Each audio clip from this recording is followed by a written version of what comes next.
حضرت ابو سعید ابو الخیر رحمۃ اللہ علیہ کہتے ہیں میں غلام خرید کے لایا. جو غلام شرط کے ساتھ آتے تھے وہ سستے ملتے تھے، اور جن کو ہم بس خرید لاتے تھے اپنی مرضی سے وہ ذرا مہنگے ہوتے تھے. تو غلام نے کہا حضرت جی 3 شرطیں ہوں گی اگر آپ مجھے خریدیں گے. میں نے کہا بولو. کہنے لگا پہلی شرط یہ ہے کہ میں سارا وقت آپ کی بات مانوں گا، پر اذان ہوگی تو پھر میں کسی کی بھی نہیں سنوں گا، پر میں جانوں میرا رب جانے. میں نے کہا قبول ہے. کہنے لگا دوسری شرط یہ ہے کہ دن کے وقت بات مانوں گا، رات کو نہیں مانوں گا. میں نے کہا یہ آرام کرنے کا عادی ہوگا، نیند زیادہ آتی ہوگی، بعض لوگ زیادہ سوتے ہیں. میں نے کہا ٹھیک ہے. اس نے تیسری شرط یہ کہی کہ بہت سارے جگہوں پہ لوگوں کے زیادہ غلام ہوتے ہیں تو ایک کمرے میں 5-5 6-6 لوگ رہتے ہیں. میں کمرہ علیحدہ لوں گا اکیلا، ٹوٹا پھوٹا دے دیں، پرانا دے دیں، کسی حویلی کے پچھواڑے دے دیں، پر کمرہ میں الگ لوں گا. کہتے ہیں میں نے کہا یار یہ بھی قبول ہے. میں اسے گھر لے آیا. میرے دل میں تھوڑا تھوڑا کھٹکا تھا کہ یہ کہتا ہے میں وقت پر نماز کے لیے جاؤں گا، کہیں کام چوری نہ کرے، لیکن فرماتے ہیں یہ تو کام دوسروں سے زیادہ کرتا تھا اور توجہ سے کرتا تھا اور ذوق سے کرتا تھا. 2 دنوں کا کام 1 دن میں کر جاتا. فرماتے ہیں ایک رات کسی مجبوری کے لیے مجھے کوئی پیغام آ گیا، کہیں جانا تھا. میں اور میری اہلیہ اٹھے، حویلی کے پیچھے ایک پرانے کمرے میں وہ رہتا تھا. جب ہم اس کے قریب سے گزرے تو اس کے کمرے کی عجیب حالت دیکھی کہ زمین سے آسمان تک نور ہی نور. ہم نے جب کان لگا کے سنا تو وہ رو رہا تھا اور کہہ رہا تھا مالک میرے ذمہ نا میرے آقا کے بھی حقوق ہیں، اس لیے میں سارا دن تیری عبادت نہیں کر سکتا، صرف رات کو کرتا ہوں.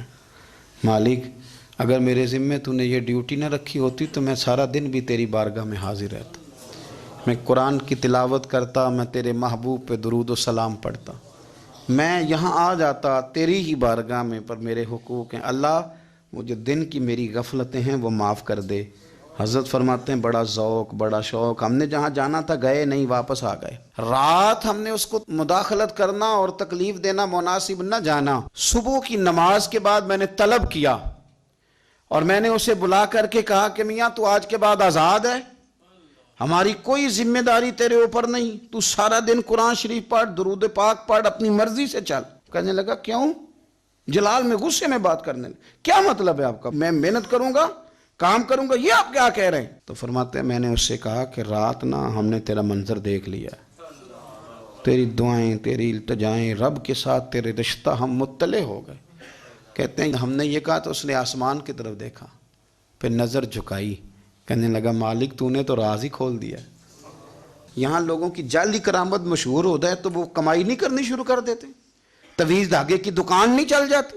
اللہ تو نے راز ہی کھول دیا، میں تو سراپا مخزن راز تھا، میں رہا تھا مدت و راز میں، یہ تو تیرا شوق کے دید کشاں کشاں مجھے کھینچ لایا مجاز میں. تو نے یہ کیا عجب کیا، مجھ کو بھی فاش کر دیا، میں ہی تو ایک راز تھا سینہ کائنات میں، مالک میرا بھی راز کھول دیا.